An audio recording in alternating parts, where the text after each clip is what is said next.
Always I thought about others. I didn't even think for myself. That's hard. شو أول شي فكرت فيه؟ ابني. يعني كيف راح يكمل لحاله؟ لأنه فكرت حالي بميتة وهو راح يكمل لحاله.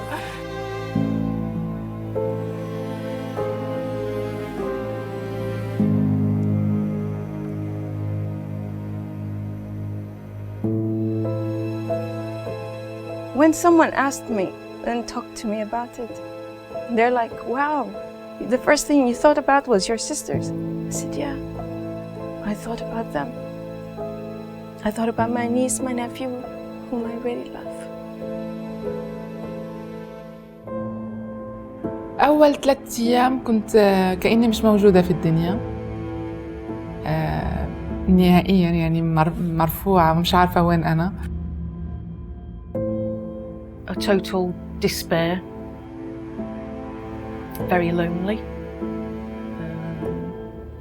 What was I going to do? How was I going to tell my family?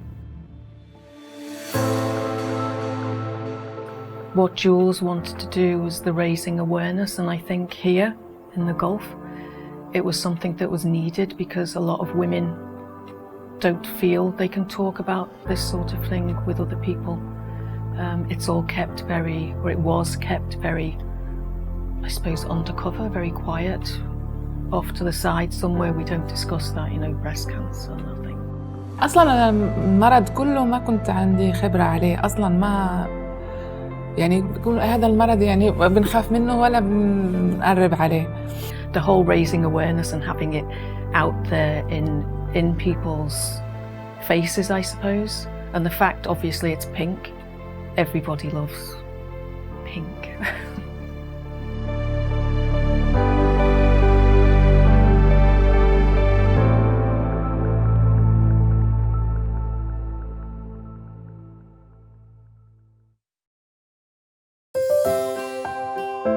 I definitely knew that breast cancer was an issue for me. I was very floored that I couldn't get information. This is pre-Facebook day. This is pre-crazy internet where you could log on. How do people get information? I was intrigued about that. I think there were offshoots of breast awareness in Bahrain before Think Pink had started. But I think the charity and the events opened a conversation up. I think there were small pockets. I believe there was someone, a lovely lady in the radio that was diagnosed with breast cancer that was very much an advocate, but there wasn't a charity drive or an awareness drive.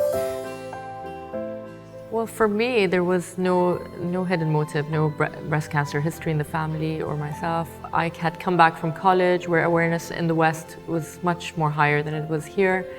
And I came back and I wanted to buy a ribbon, and there was nowhere to buy a ribbon. So I put up my own event. It was very childish in one of the stores that we worked in, and I had raised money, and I didn't know what to do with the money. So someone told me contact Jules, and the rest is history, I guess. The rest is the love story of Think Pink. And I mean that in a lovely way. Most of the team, past and present, are family. You know, we spend, you know, we have each other on speed dial. We know the good, the bad, the ugly, and we're all still friends, even after it. And there is a glamorous side that everyone sees, but there's a lot of hard work and dedication and sacrifice. Sacrificing family time. Tahira has 2 small children. She got married during the whole process of us, and so had I. So that's tough on husbands and family members and things like that, and children. That's the other side of it. But did you start it because you were affected by it? Yeah, when I was 23, I found a lump in London, and by the time I managed to come to Bahrain, I was in a good spot. And pretty similar story to Tahira, that I put some money together for my birthday, for my 30th birthday, and there was nowhere to donate it to. And I was in I think my motive was probably my personal situation at the time, and getting out and speaking to people meant that I had to get out of bed and had to deal with different things, and so Think Pink was born. I was lucky with the sponsors who I was working with gave me the nod to go ahead, and a one-off event turned into a national campaign, and it was never meant to have this, it was never meant to be this. I didn't envisage it to be this. This is because of partnerships, collaborations, and mainly the drive from the community. Because without them saying, keep on doing it, when's the next thing, what are you doing, then we all work full time. I knew from when I had to start the charity that I had to have 10 people. And so they were friends or people that wanted to participate. Obviously I had the phone call from Tahira and I invited her to the meeting. My mum was at that meeting. It was at Coral Bay, Coral Beach then. Was it? Yeah. Or was it Le Chocolat? No, Coral Bay, and we had to nominate who wanted to be what roles. And no one really said anything. And I told my mum, I don't know this girl very well, but I get a really good sense. And I'm going to ask her to be my vice chair. Is it vice chair? We're the same thing. We are Think Pink. I don't see it as president or anything like that. Maybe for ministry things, but it's us. It's a team. It's our team that we have, past and present. It's us girls. Yeah. And I called her from the car. And I said, you need to go away and think about it. It involves ministry. And she cried and I cried. And she said, I tell you the answer, it's yes. Yes. So, I believed in everything Julie had wanted. I believed in the vision that she had. I just walked away from that meeting knowing that I wanted to be part of this charity that's going to be established. I wanted to be part of helping others with this disease, because there was no one out there talking about this disease. And being a local as well, it was totally taboo. And then I realized that I needed to make it, I'm an expat. I would go at some stage. I was only meant to be here for 6 months. Then I wanted it to be a proper charity that the community was proud of, and that my legacy, it wouldn't be just another expat charity. I wanted to have a structure. And then that's how the team came about, and that's how I gained a sister. When I first came to the island 14 years ago, the skyline wasn't pink. There were no billboards for awareness. There were no ribbons, like Tahira had said. There wasn't that opportunity. We have a community from very different backgrounds, nationals and expatriates, that are so willing to give, and their little piece. Started with a lovely event and a dinner. The group of friends that I was mixing with, socialising with, worked then with Mr. McNass, and Camelot came about, and he endorsed us having a one-off event.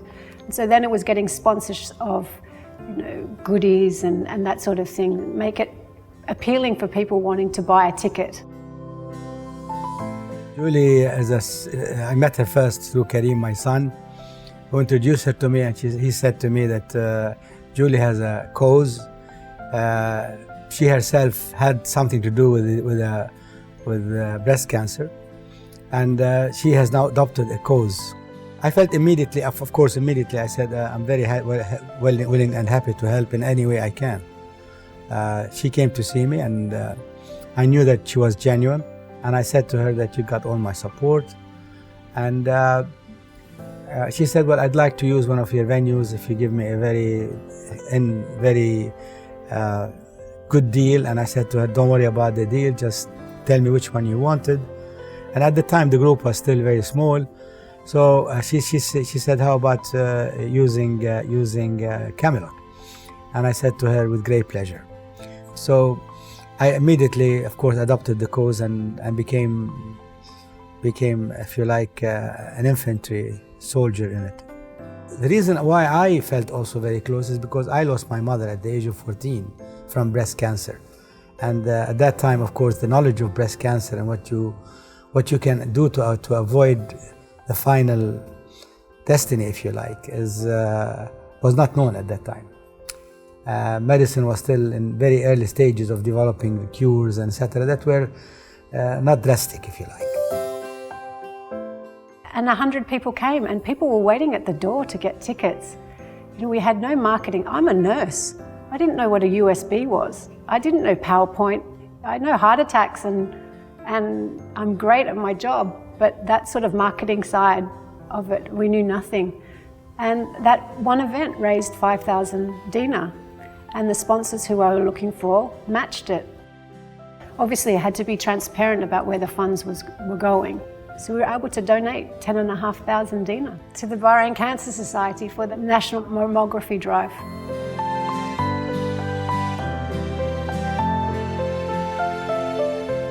And it was an excuse for me to get out of bed and get out of bed for a situation. I was going through a divorce or a separation at the time. And so this was my focus. And in the build-up for the gala event, 100 people, I remember ironing ribbons with diamantes and pinning them at 3 o'clock in the morning. Clueless because we didn't have the support. And everyone went home with a handmade ribbon with a diamante on it and a pin.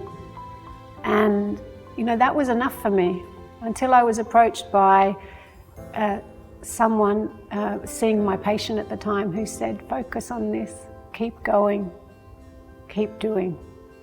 And so I walked myself up to the Royal Golf Club, no clue of golf, never having played golf before, and sat down in front of a gentleman called Phil Jones and said, hi, I'm Julie. I'd like to do a golf tournament and I don't have a clue. What do you think? What do you think we could do? And they were very successful. Crazy Kevin era, the island was buzzing. People wanted to help.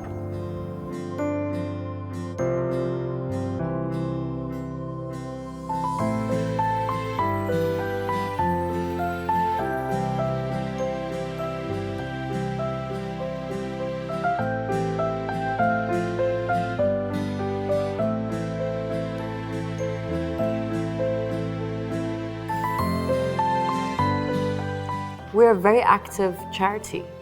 Active meaning we hustle. We actually hustle for what we want. We don't sit on our desks waiting for things to happen or waiting for the system to change for things to happen. We want to make those changes. We're actually the ones orchestrating, contacting ministries, contacting suppliers. We are so active in that. We just don't stop until we get what we want. And I think that persistence, that keeps us going. If we want something and we believe in it, then we'll go for it. We're not shy, we're not afraid, we're not snobby, we're not arrogant, we don't have drivers, we don't have secretaries doing our work. We do everything and we enjoy doing that work because ultimately the end goal means that we'd be able to help someone or deliver a high impact project. We got into the schools, we got teaching, and I think we got, Tara doesn't like the word, we got our hands dirty. We got our hands dirty, and we have a phone that's manned. We're accessible.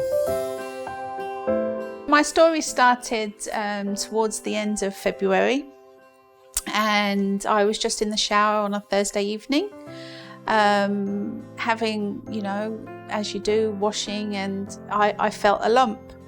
Obviously, I was very nervous, obviously being aware, as a woman, what breast cancer is. So I went down to Salmania, the main hospital, because I wasn't working at the time, so I didn't have private health insurance. I was seen by the doctor on call at the time, who explained to me that they have a weekly breast clinic on a Monday, and on Sunday I could go and make an appointment for a mammogram and an ultrasound. I still thought, it's the weekend, still 2 more days until at least I can get an appointment for this mammogram. What can I do in the meantime? And after I'd calmed myself down, I recalled, that Think Pink is a very famous charity. They must have a website. Let me go and do some research. On their website, there was some very useful information, including the fact that at the time it said that you could have these mammograms free of charge and ultrasounds at various clinics around Bahrain, 6 days a week. So I thought, at least I could try and go on Saturday you know, thinking that somebody could actually tell me straight away, you know, what was going on. Unfortunately, when I went to one of these clinics, they told me actually, no, this is not the case, and you can only have it done at Salmonia. So I was kind of a bit disheartened, but I thought, you know, I should contact Think Pink in person, because, you know, this is where I'd read the information, and I'm not going to be the first person that actually reads this website. And so this is when I met Julie for the first time. I called her early on in the morning on a Saturday, and she called me back in the afternoon with the intention to say, look, you know, your website needs updating. But as soon as she started talking to me, she was just so knowledgeable and so calming and knew exactly and had the right terminology. I felt more at ease. She's obviously very experienced in what she does. And I just felt generally a whole lot better. And she said to me that, you know, hopefully I would get an appointment on Sunday morning, you know, very soon. She would follow up with me in the afternoon, and, you know, we would take it from there. So I went to Salmonia on the Sunday morning. I got a mammogram for that week on the Wednesday, but unfortunately the ultrasound, not for like 6 months. And so I contacted Julie back and I said, you know, this is where we are. She said, oh, you know, that I'll see what I can do. But she said, I'm traveling for a family emergency. My colleague will call you. So sure enough, on the morning of my appointment for the mammogram, her colleague called me and said, at the same time, just ask for this doctor and she will carry out the ultrasound for you, which they did. And I am so lucky. I know everybody's story is not as happy as mine, but the lady carrying out the ultrasound, she said to me, I'm 99.9% sure that this is not cancerous from, you know, what she could see. But they had taken a biopsy already. So, you know, that would obviously confirm the situation. And, you know, literally within 10 days, I was given the all clear. I have to go back again in September. They'll do another repeat ultrasound. But I was just so impressed, as I said, by the knowledge of the girls I spoke to, how friendly they were, the connections they have at the hospital that, you know, made all this possible. Because, you know, sometimes as expats, you know, we don't understand the language and we don't know where to go, and they just made it all very easy and, you know, very painless. So, you know, I owe my life to them in so many ways. Every small act or every small volunteering activity matters. It changes either a cancer fighter's life, either the families of the cancer fighters, either the Bahraini community as well. البداية كانت من خلال أحد الأهداف الرئيسية لبوليتكنيك البحرين، ونص عليها كذلك البنود الأساسية الموجودة في الخطة الاستراتيجية. فأحد الأهداف الاستراتيجية لبوليتكنيك البحرين هي خدمة المجتمع، وهذا شيء متعارف عليه في معظم إن لم يكن كل مؤسسات التعليم العالي. وبصفتنا إحدى مؤسسات التعليم العالي العمل في مملكة البحرين، آمنا بهذا الهدف وعملنا لكي نصل لأفضل أنواع الخدمات اللي ممكن تقدمها هذه المؤسسة للمجتمع البحريني. فعززنا روح العمل الجماعي داخل المؤسسة، خصوصا ما بين الطلبة. ارتقينا بالعمل من خلال مجلس طلبة البحرين بوليتكنيك المنتخب.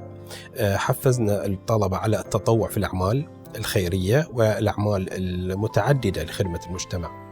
في هذه الأثناء كثر عدد الطلبة، وحسب لوائح البوليتكنيك عدد الطلبة اللي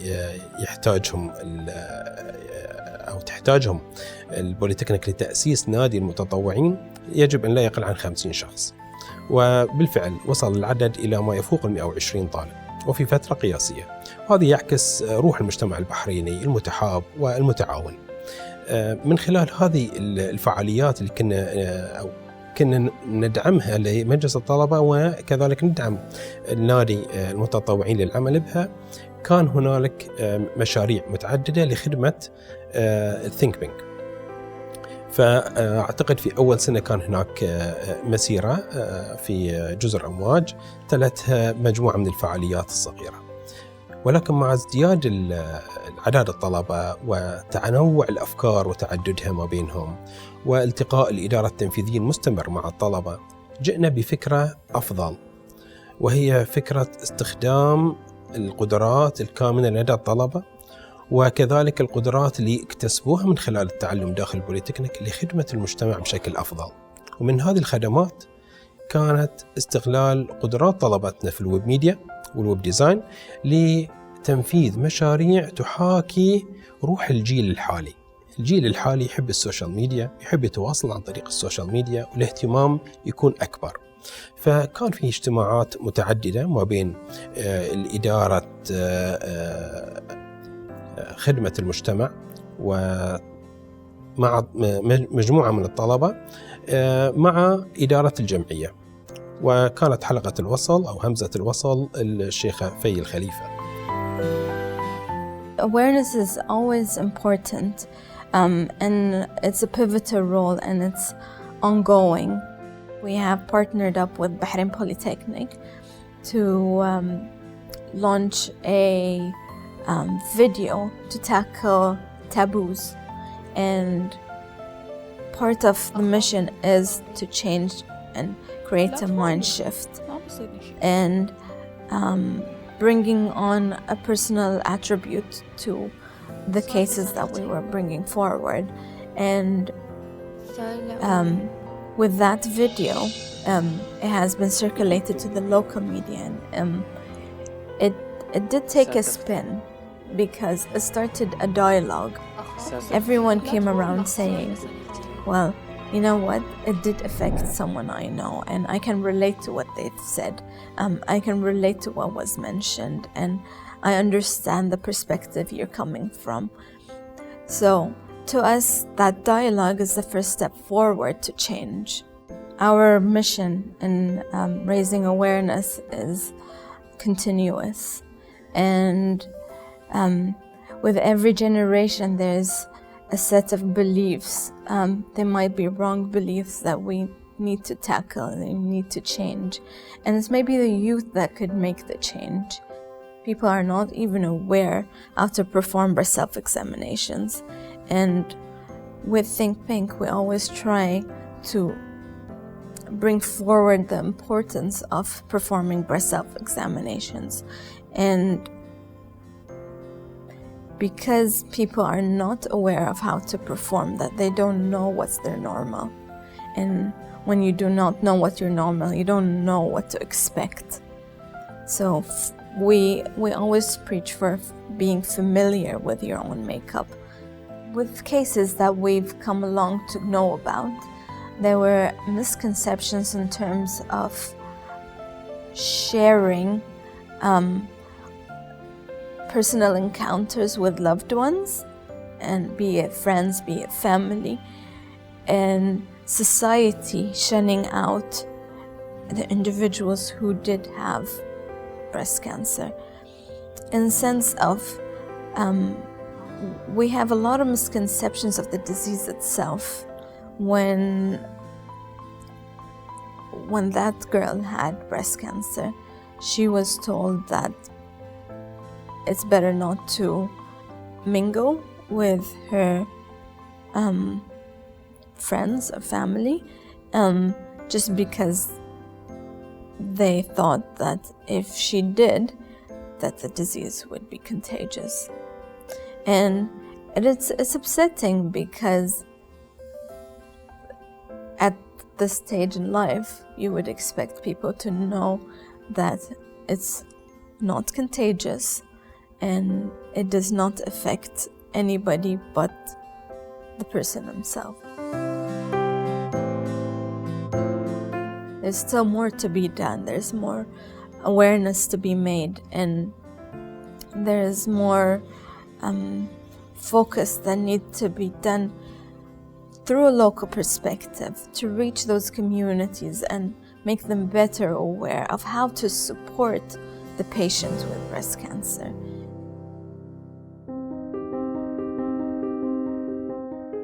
When I was in hospital, the only people that came to see me were church people. There wasn't a support group, there wasn't any information given to me on people to contact, call this number, Pam, they might be able to help you. It was very quiet as far as it was. I was treated in a men's surgical ward after I came out from my operation, which was quite funny. But good. I have nothing but praise for Salmonia. مش عارفة كيف كان راح يكون الوضع، لأنه ما كان عندي حل تاني نهائياً. بشوف يا إما هون في البحرين ما بقدر أتعالج إذا ما في حدا يدعمني مثل الجمعية. إذا ما في كان لازم أروح على المغرب، وفي المغرب لأنه بشتغل هون ما عندي إنشورنس بالمغرب، ما عندي ولا شيء بالمغرب، فنفس القصة راح تنعاد، لأنه في المغرب كمان إذا ما عندك إنشورنس كل شيء راح تدفع مثل البحرين. على الأقل هون البحرين بالنسبة للناس للبحرينيين بيتعالجون على حساب الدولة، وهم الدولة بتوفر لهم. بالمغرب لا، بالمغرب عندك انشورنس تتعالج، ما عندك يعني بدك تروح على الحكومة والدولة، فكتير لازم تستنى أشهر، ممكن تموت وبعدين تتعالج. فما كان عندي حل تاني، يعني كنت بس قاعدة وبستنى الفرج من عند الله يجي، إلا لما خبرتني الدكتورة فاتن مهدي إنه الجمعية وافقت على ملفك وفي متبرع وبناخد لك العلاج الكيمو والعملية كل اللي بتحتاجينها. وصراحة يعني ما قصروا بالمرة، يعني من أول جرعة كيمو لهلا متواصل، يعني أي شيء بحتاجه بنتصل بسيدة طاهرة على طول، وهي ما قصرت صراحة، وبشكرها كتير من المنبر يعني.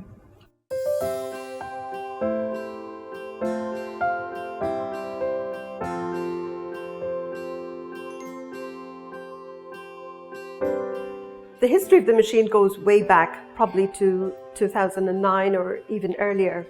And to be honest with you, at that time, I first got to know about it through newspapers. I didn't even know who Think Pink were.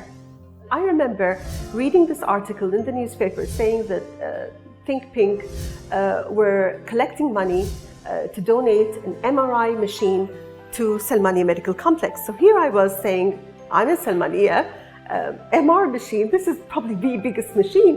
This is very expensive. How are they going to go about getting it done? I recall in my years as Deputy Chief of Medical Staff, when we had to identify the needs or the equipments that are needed. And I would say, well, we need a new MRI machine or we need a new angio machine. And the Director of Finance would look at me and say, this is not a PC.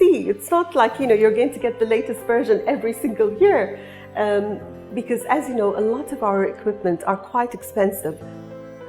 During that time, I was thinking, this is a huge project. This is a huge donation. How are they going to get all this money?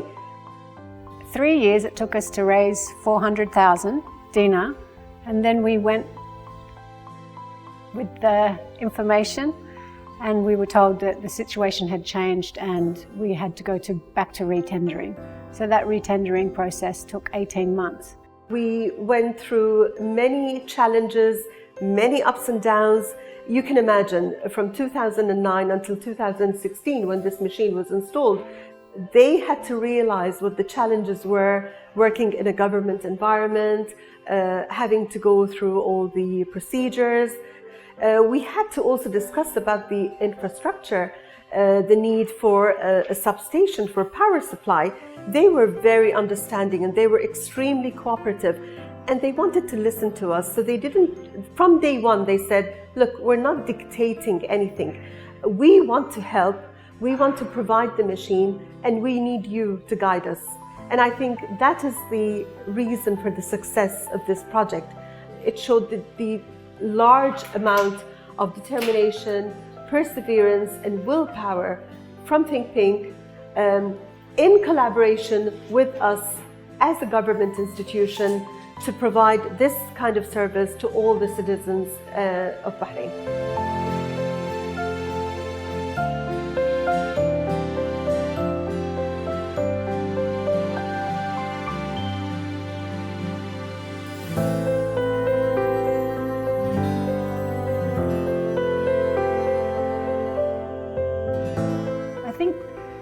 And because we've always been about awareness, money's come because of that.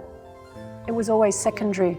The affirmation that we're doing things right, when someone gives you that check, it's like they're actually saying, thank you, we believe in what you're doing, keep going. And that's how we feel we get graded. We get graded by those donations coming in. They're continuous donations, their continuous support means that we're doing things right.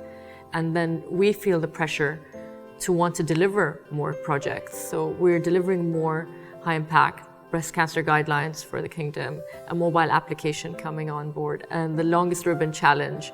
So there's always these kind of projects that we feel we are obliged to give back to those sponsors.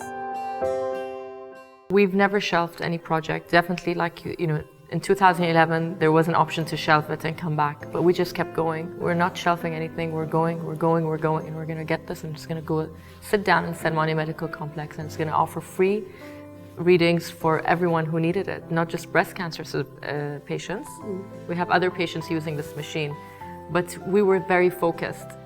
A lot of other charities, because it's volunteer work, a lot of people do use it as secondary. With us, it's primary. Maybe that's what keeps us going. Maybe that's what makes it easier for us. Yeah, it is who we are in a really so easy. Funny way. It is who we've grown up. It's all I know. It's all Tahira's children know. It's all my stepchildren know. It's who I am. It was an opportunity. Bahrain gave us the opportunity. Bahrain gave me the opportunity. I believed in it so much that I didn't want to be one of those expats that just goes. I lost my job, or didn't lose my job. My job came to an end, and we had this machine. I didn't want to be the person that left when the going got tough. I had committed to the community. We had committed. Arab's all about face value. This is my face. This is my promise. I can't leave 3/4 or halfway then through the program. I found another job because I needed to close this thing. Then I found Tariq and I got married in the end. Yeah. Happily ever after. So I'm guaranteed she's going to be here. My fear was always, oh my God, and we still have these conversations. Yeah. If Julie isn't here, then there's no Think Pink. And you know, and she's like, but I'm married to a Bahraini now. I'm like, yeah, oh yeah, that's my guarantee.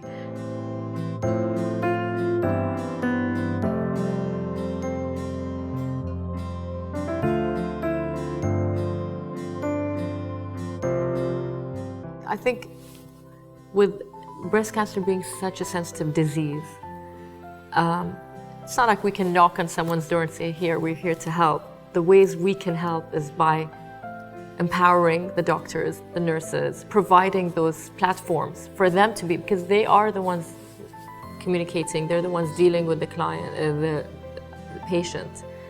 It's patient-doctor relationship, it's not patient-Think Pink relationship.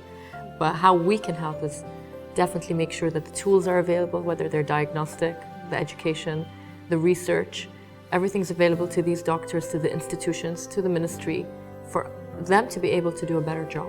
And again, back from wanting to start the charity and getting that ministry approval and being a standalone breast cancer, you know, I'm Bahraini on the inside.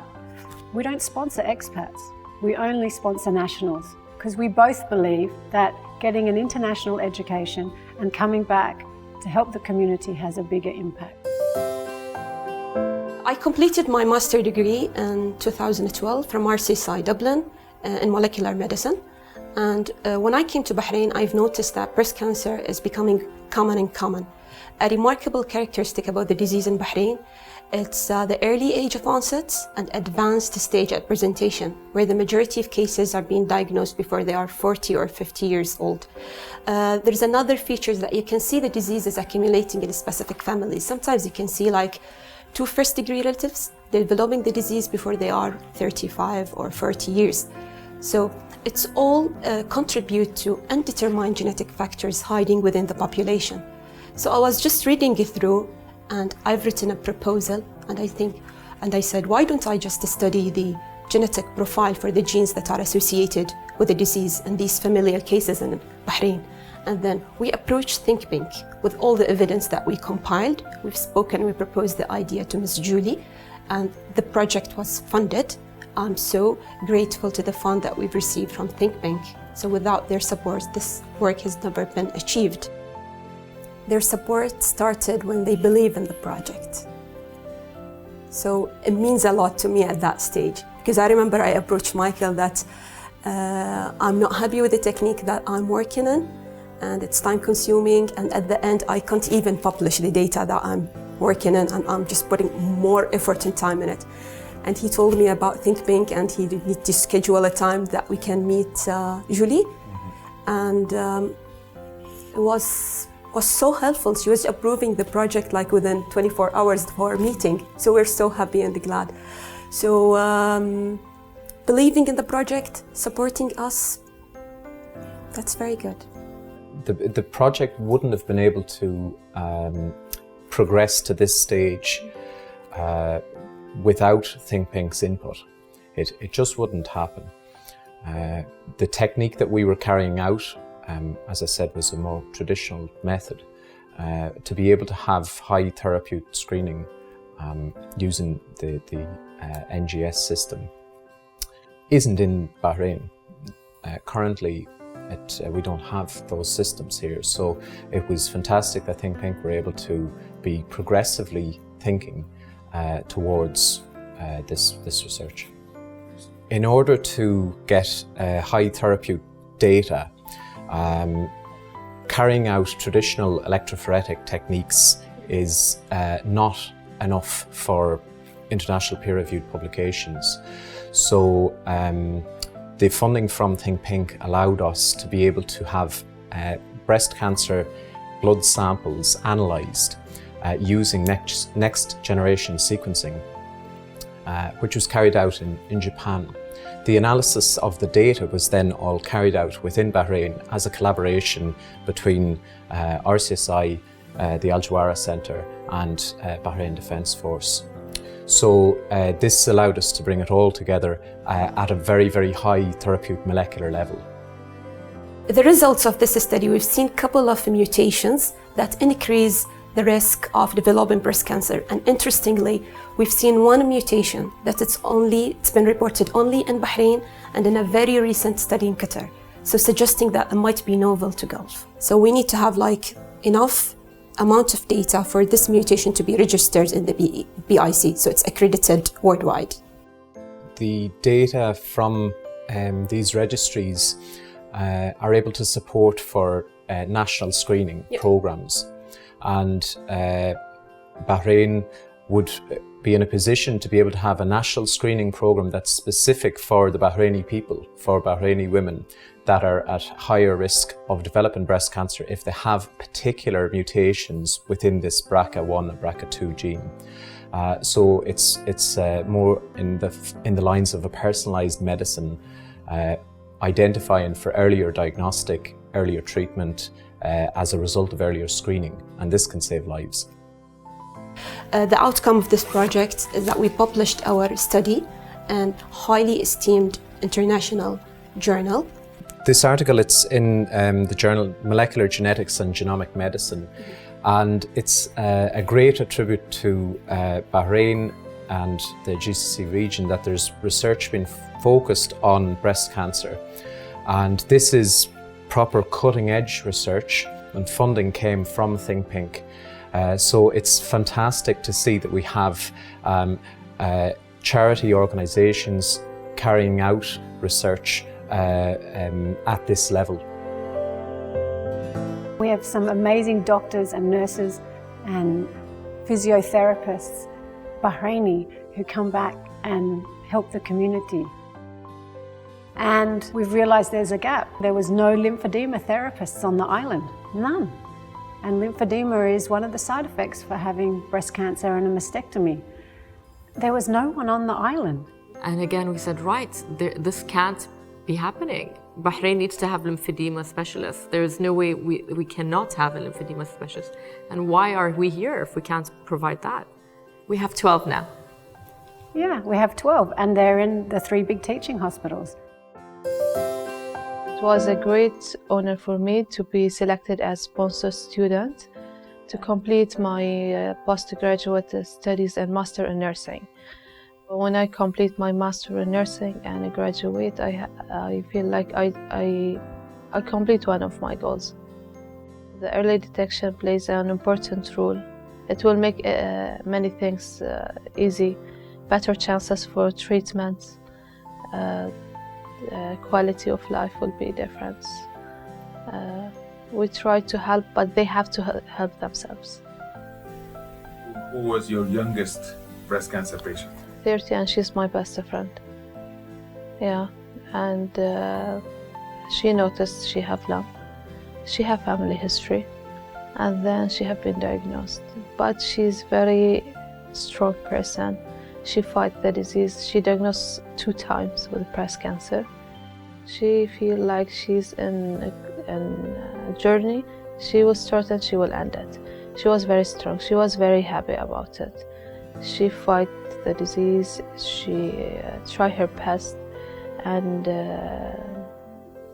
she knows. She said the cancer it will not kill me. And now, alhamdulillah, now she finished the hair treatment and she's fine.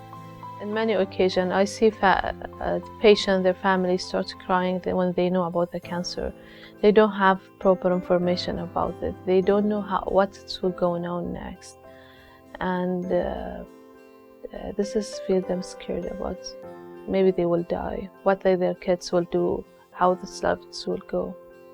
Most patients, they come in the very late stage, maybe stage 3 or 4.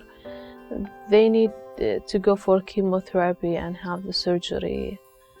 If they came early, we will diagnose them. They will have the surgery. And it was an early stage, they don't need even the chemo. The chemotherapy, it's very exhausted for the patient. يعني أول ما كل شيء كونفيرم إنه عندي سرطان، لأنه لازم بعدين يشوفوا شو السبب، هرموني أو جينيتيك أو هذا. طلع عندي جينيتيك، وإنه أجريسيف، ويعني في ستيج 3 يعني كتير متقدم. فكان العلاج لازم يكون بسرعة وبطريقة كتير، يعني كان الكيمو كان كتير تعف، كتير قوي. فعملت 4 جلسات كيمو، هادو كانوا الدمار الشامل، اللي ما كنت بقدر أتحرك، ويعني بضل 10 أيام ما بقدر أتحرك. وبعدها عملت عملية استئصال للثدي للاثنين، وبعد العملية عملت 12 جلسة كيمو كمان اللي خلصتها الخميس.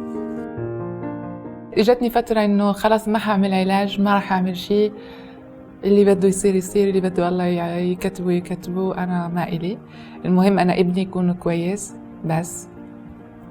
بعدين قلت لا، شو يعني بعد 3 أيام 4 أيام من هيك قلت لا، لازم ما استسلم، لازم. وطبعا اكيد من هذا ما وصلت له الا مساعدة اصدقائي والناس اللي بيشتغلوا معي. Going through it was very hard. The chemo itself, it just drains your energy. You don't want to eat. You get angry for no reason. I didn't even know that. It was only till later I heard that they were telling me, oh, you were like a monster. But we did it as a joke. We said it as a joke. Like, you were always angry. You would pick on things, and there were things that I could smell from a distance. But I'm glad that they stood by me. They didn't make me feel they didn't feel pity. They didn't make me feel, oh, poor Anne, or they didn't bring me down. They just every time they were like, let's go here, let's go there, let's go out. Or they do something in the house for me. My friends would call me whenever I had my energy back. Because the first chemo, for 2 weeks I was very, very weak. I kept throwing up. I was so weak I couldn't move. All I wanted to do is sleep. The second time that I had more energy. I was stronger. I think the body got used to it. So I would go out after, of course, 4 or 5 days or a week after. I'd go out for lunch. I'd go out for dinner. I did lose my hair. So I refused to wear a wig. I didn't want to wear a wig. So I wear a scarf, a colorful. They gave me a beautiful scarf, friends and family. So I wrapped it around my head. I didn't know how to do it, so I had to learn it on YouTube. So I wrapped it around my head. Yeah, they were very supportive. They just made me feel special. We have privacy issues in the GCC about breast self-examination. One of our community members did her master's on a mobile application, something that we wanted to have done. She has research, evidence-based research of the rationale why we should have this application. So it's uploaded first in English, but it'll be in Arabic, an iCheck Think Pink mobile app. Mobile application.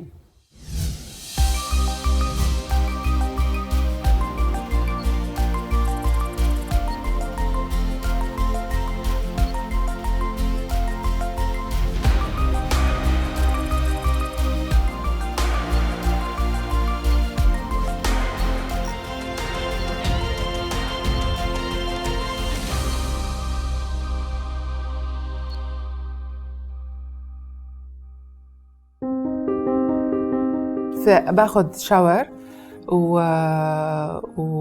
وحسيت انه في مثل كرة صغيرة، فقلت لزوجي في شيء، قال لي لا عادي هرمونات هذا، بس ضل الموضوع شوي قلقني. بس لما رحت على الدكتور من اول فحص حسيت، لانه انا دكتوري بعرفه منيح من سنوات في المغرب، فشفت وجهه تغير، حركات عيونه تغيرت. قلت له في شيء؟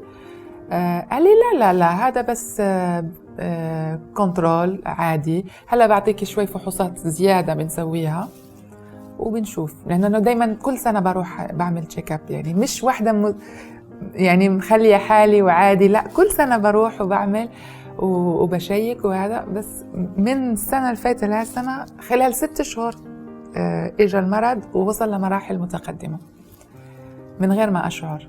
أنا كنت ما بحس بولا إشي، كتير ديناميك وكتير أنا أصلاً من نوعي إنه حيوية أكتر وأكتف، فما بحس ولا تعب ولا إرهاق ولا إشي. بشتغل في المدرسة الفرنسية، بروح بشتغل في المعهد، وبروح بعمل من البسيتين لمدينة عيسى لهون، بشتغل البحرين كلها دروس خصوصية في اللي عند الناس، ما بقعد ولا لحظة. بدخل البيت على الساعة 10 بالليل وكلي طاقة وحيوية، وبدخل أطبخ وعادي. إلا لما اكتشفت إنه أنا ستيج 3، يعني إنه خطيت مراحل في المرض كبيرة، اللي ممكن الدكتورة لما شافتني قالت لي مستحيل إنك ما كنتي بتحسي بتعب أو إرهاق. قلت لها والله ما بحس بشيء.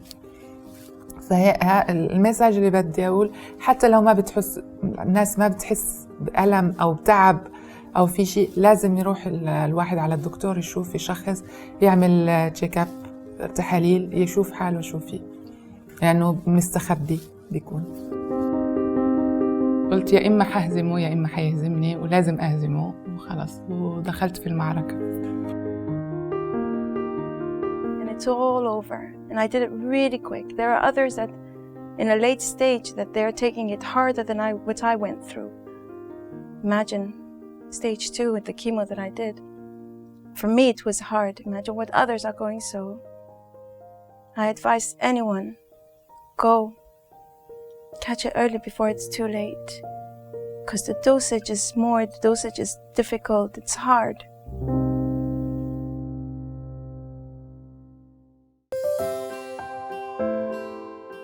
We've tapped into something very big, and it's the role of an NGO and actually supporting the government and supporting these drives, supporting the ministries. So we would we raised so much funds and we were able to provide something that would fill in that gap, whether it's a machine or whether it's official breast cancer guidelines. And I feel like all other NGOs should start tapping into that. I think it's an excellent way to bridge those gaps. We always knew we wanted a third pillar in our sort of mission and vision. It's been education and awareness. And so we'd always talked about research and the lack of research and the amount of research spent in Bahrain, or GDP spent on research itself. And it was sort of the natural progression. Business and health, it's a good team. And so we had a systematic review done. So the systematic review was from all publications related to breast cancer, published in Bahrain, out of Bahrain, or in high impact, low impact journals from 1974 to 2015. And based on that systematic review, there was 3 recommendations for the gaps. I presented the recommendations first to Tahira and said, these are the things. You did the MRI, you followed me blindly, you choose. And then we'll tell the team if they agree. And so she chose the guidelines, which was the hardest thing to do. The hardest one, that one. I'm gonna do that one, that guideline. It's like payback, I'm gonna pay back time. No, I wanted to do the guidelines. For her, yeah, she said, I want to do this. I needed this. I had gone through a situation where I was, I don't know how to say it. I had to see someone very close to me go through the diagnosis part of breast cancer, and there were so many questions on everyone's mind. And I'm a breast cancer charity. I'm not a medical background. I can't advise you. And I realized that the clinicians themselves had a few questions back and forth. And I thought, you know what, we need just to put this down on paper. Let's just get it done once and for all. Let everyone be on the same page. Bahrain needs this guidelines, we'll give it to them. We wanted our patients as consumer advocates to be able to circumnavigate, know the treatment that they're about to have, know as an asymptomatic or systematic patient, so high risk or low risk, where they need to go, what their pathway, what their journey is. And that's part of a very big process. That's a lot of the questions that we get answered. So we have guidelines. There were guidelines in place in 2010 that were written up. This is going to be the first regional, internationally endorsed by the WHO, by the European Commission, by the use of the fantastic team at Dynamed, which is the oracle of evidence-based. All the research in the world, according to impact factor, of what is best. The reason why I see the guideline being important is that the existing guidance is, shall we say, it's a little bit dated.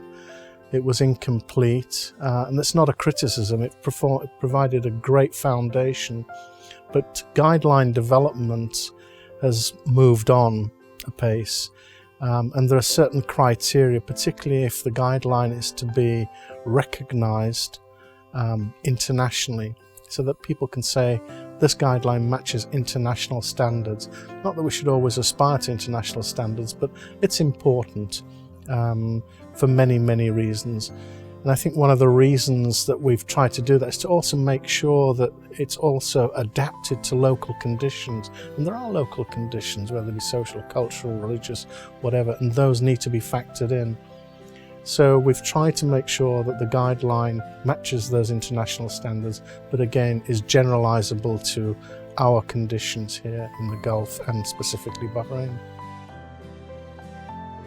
So I think it's very important for any country to have national guidelines in all non-communicable chronic diseases. When they approach us in the National Health Regulatory Authority that they want to help propose a guideline for management of cancer of the breast or examination of the breast for any kind of disease. We welcome that very much, and we thought that we can collaborate with them. And in the future, if the Supreme Council of Health have adopted these guidelines, then we as a National Health Regulatory Authority will be coordinating the implementation and announcing it to the private sector also.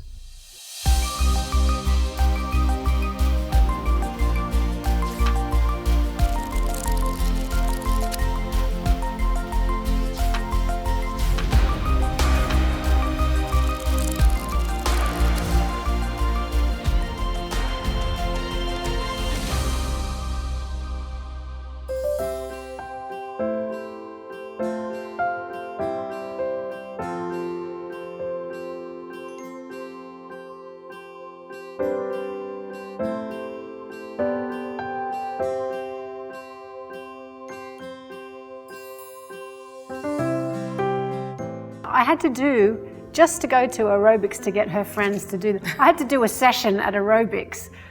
So That's great with that crazy woman. Yeah, the crazy woman, yeah. But those conversations, I think the biggest thing for me was being at a house, an event, a private event, with 10 bags of ribbons. And a little girl came down to me and said, "Auntie, can I help do the ribbons?" I said, "Sure, do you know what it's about?" She told me what this was for and why we were raising awareness, because her mother had that conversation with her. That's what the ribbon's about. She sat there and she told me about breast cancer and the importance and things, and she was 10 years old. And I told her, "You're going to tie these ribbons," and I explained what the event was and about the longest ribbon and being a world record. And that when she was a big girl, and maybe when she had children of her own, she would be able to tell her children that they were part of the world record. And for me, that's the conversation. Everyone has a little story, whether or not be one ribbon to stand there for someone that they know that's loved, that's passed away, or to say thank you to us, or to be part of something, because this is the largest community engagement event on the island. So it's about standing there as the community for a disease. It doesn't matter what it is, everyone feels like they're part of it. It's not just the girls from Think Pink in a magazine. It's like, I'm here, I'm one of 1,000 people only that are going to hold a world record. Yeah. That's 999 people that we don't know. I think it's a really powerful statement. You know, the last country it was a cancer group in Ireland. You know, this is a tiny, tiny little island in the middle of the Gulf, and we should never doubt that we're not as good. You know, we're better in a lot of aspects, and we're such a tight-knit community. It's just such an exciting thing. And the enormity of having 10 kilometres of ribbon at your house and how you're going to get it on the track is a whole different thing. But that's something for us to worry about. We need the community to come down and feel that this has value. It's their ribbon. It's their ribbon. It's everyone's ribbon.